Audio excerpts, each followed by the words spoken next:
श्याम रजक हमारे साथ हैं, वो आरजेडी के नेता हैं। हमारे साथ नवल किशोर यादव हैं, वो बिहार बीजेपी के प्रवक्ता हैं।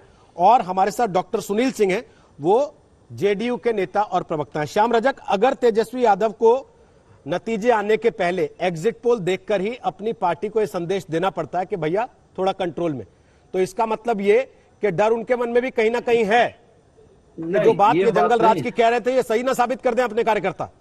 ये सवाल नहीं है। हम अपने कार्यकर्ताओं को बराबर अनुशासन का पाठ देते रहते हैं और वो अनुशासित भी रहे। इधर लगातार आप देखिए राजद के कार्यकर्ता बड़े अनुशासित रहे हैं। कहीं कहीं छोटी मोटी घटना हुई होगी तो उसको आप इसको इंक्लूड नहीं कर सकते, लेकिन तेजस्वी जी ने इसलिए कहा कि जो लोग बदनाम करना चाहते हैं उसको आप देखिए और देख करके ये करिए कि आप अपने को संयम के साथ रखिए, क्योंकि जनता की जीत है या जनता का फैसला होगा। हम तो सेवक हैं, सेवक को काम है सिर्फ काम करना। और इसीलिए उन्होंने कहा है कि जो सेवक है, कार्यकर्ता है, नेता है, चाहे जो हमारी पार्टी के लोग हैं, उन सबको संयम होकर के और जो हमने वादा किया है उस वादे को काम करने के लिए हमारी कार्य योजना के तहत हम उसको काम कार्यान्वित करेंगे। संजय जी, अपराध का दाग क्या धुल जाएगा? और ये दूसरा सवाल जो कह रहे छीट-फूट घटनाएं हो रही थी, लेकिन एक छवि बनी है ये जो वोटिंग के फेजेस में ग्राउंड जीरो पर देखा जा रहा था, बाइक्स पर अलग अलग जगह पर आरजेडी के झंडे लेकर इस तरह का बवाल मच रहा था कई जगहों पर। क्या इसी से आशंकित होकर ये कहा है तेजस्वी यादव ने? मुझे लगता है कैंपेन से ज्यादा सचमुच वो जो 15 साल जंगल राज की बात होती है उसकी याद है लोगों के बीच में। और परसेप्शन बहुत इंपॉर्टेंट रोल प्ले करता है चुनाव में।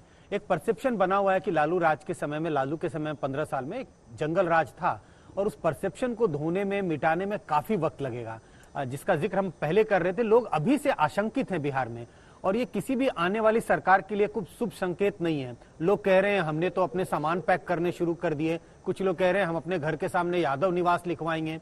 तो इस तरह की जो चीजें आ रही है वहां से, भले ये छिटपुट घटनाएं हो, लेकिन ये संकेत अच्छा नहीं है एक पार्टी के लिए जिसकी सरकार बनने जा रही है, अगर एग्जिट पोल के नतीजों को हम नतीजे ही मान लें तो। क्यों नवल किशोर यादव जी, इसी में खुशी ढूंढ लेंगे आप लोग कि दिल्ली अगर आ भी रहे हैं तो बड़ी बदनामी के बीच आ रहे हैं, अग्नि परीक्षा होगी। अंजना जी, जो 18 महीने की जो सरकार थी, जो नीतीश जी की सरकार लालू प्रसाद यादव जी के साथ चलाई गई, उस 18 महीने में भी आप देखेंगे कि वो अपहरण की और वो सारे मर्डर की, लूटपाट की घटनाएं वो एक ढंग से पुनरावृत्ति होनी शुरू हो गई। जब बीजेपी साथ आ गई, डेटा छोड़िए ना, नीतीश जी क्या कर रहे थे? नीतीश जी मुख्यमंत्री, वो उप मुख्यमंत्री थे ना। मैं इसलिए ये कह रहा हूं, मैं तो ये बार ये जिक्र भी करता हूं कि जो नीतीश जी 2015 के बाद सत्ता में आए तो 2005 से 2015 तक उन्होंने एक डेवलपमेंटल पॉलिटिक्स की नींव, एक फाउंडेशन रखी। लेकिन 2015 के बाद फिर से वो उसी सोशल इक्वेशन की तरफ मुड़ गए जिसके लालू प्रसाद यादव जो है बड़े मसीहा थे। नतीजा ये हुआ कि जब जातीय पॉलिटिक्स पर नीतीश कुमार आकर के खड़े हो जाएंगे तो उस जगह पर तो पहले से वहां हारे भी नहीं है, अभी हारे भी नहीं और आपने डिसोन नहीं कर रहा हूं, अभी हारे भी नहीं है, शुरू कर दिया। देखिए, मैं व्याख्या कर रहा हूं, मैंने डिसोन और ओन करने की बात नहीं है, मैं तो एक ये जिक्र कर रहा हूं। नवल किशोर जी, आप भी वही बोलेंगे जो रागी जी यहाँ बोल रहे हैं? वो तो सीधे सीधे कह रहे हैं नीतीश बाबू कुछ महीनों के लिए तेजस्वी के साथ क्या हुए, आरजेडी वाले लक्षण आ गए। नहीं, मैं अन्ना जी, मैं एक बात मैं बताना चाहता हूं कि हमने कई आपके ओपिनियन पोल, एग्जिट पोल लंबे समय से मैं देख रहा हूं। आप लोगों का एक अनुमानित डाटा रहता है और मैंने कई एग्जिट पोल आपका देखा है, ओपिनियन पोल देखा है सारे चैनलों का। आप जो कहती हैं या आप जो दिखाते हैं वह कभी साबित नहीं कर पाया है आपने।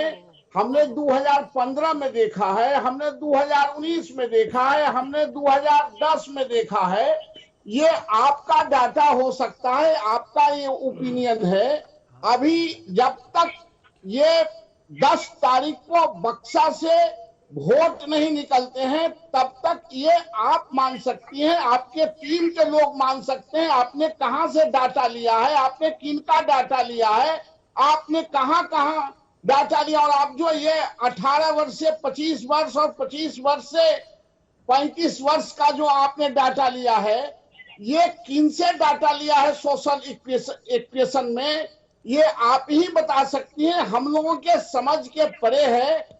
फसल हमने लगाया है, उसका दरमन क्या जाएगा वो हम लोगों को पता है। आप अगर लगाती हैं तो आपका एनालिसिस हो सकता है। मैं आपको चुनौती नहीं देता हूं, लेकिन ये हम लोगों के भरोसेमंद नहीं है।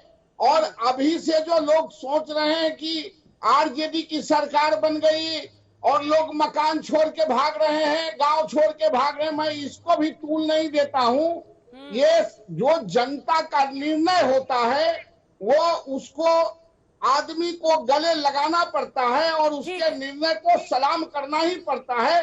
आने दीजिए, अब बहुत समय नहीं रह गया है, एक आध दिन का बात है। आ रहा है अंजना जी, हम भी बैठेंगे आपके चैनल पर, आप भी रहेंगे, जो होगा उसको सलाम किया जाएगा। नवल जी, यही मैं भी कह रहा था कि नतीजा आ रहा है, अब तो कुछ ही घंटे बाकी हैं।